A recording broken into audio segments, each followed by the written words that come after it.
एक बार एक छोटे से गांव में एक छोटे से बच्चे का नाम राहुल था। राहुल बहुत ही शरारती और खुशमिजाज बच्चा था। वह हमेशा अपने गांव के दूसरे बच्चों के साथ मिलकर खेलना पसंद करता था। उसके दो अच्छे दोस्त थे, छुटकी और सोहन। सभी तीनों एक साथ बहुत मस्ती करते थे।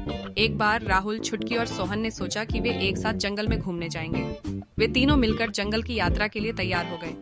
जंगल में पहुंचते ही तीनों को जंगल के सुंदर वातावरण में मजा आने लगा।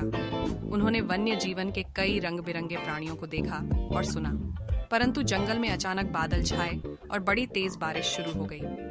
राहुल, छुटकी और सोहन बारिश से बचने के लिए एक पेड़ के नीचे जाकर ठहर गए। वहां उन्हें एक छोटी सी गुफा भी दिखाई दी, जिसे वे अपना घर मान लिया।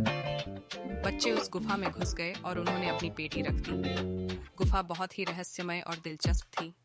उन्होंने अंदर जाकर देखा कि वहां एक पुरानी किताब पड़ी हुई थी। वे उस पुरानी किताब को खोले और पढ़ने लगे। उसमें बहुत सारी रोचक कहानियां और ज्ञानवर्धक बातें लिखी हुई थीं।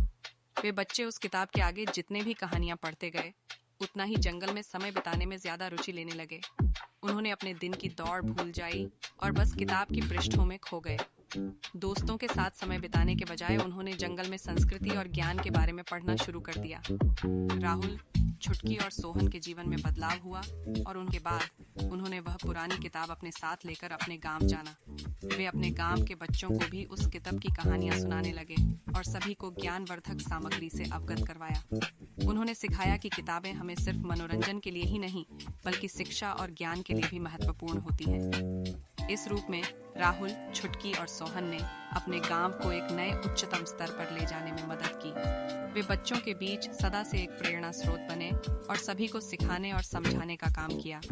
इस तरह राहुल, छुटकी और सोहन ने अपने जीवन को सफलता के मार्ग पर चलने के लिए एक सार्थक अनुभव प्राप्त किया।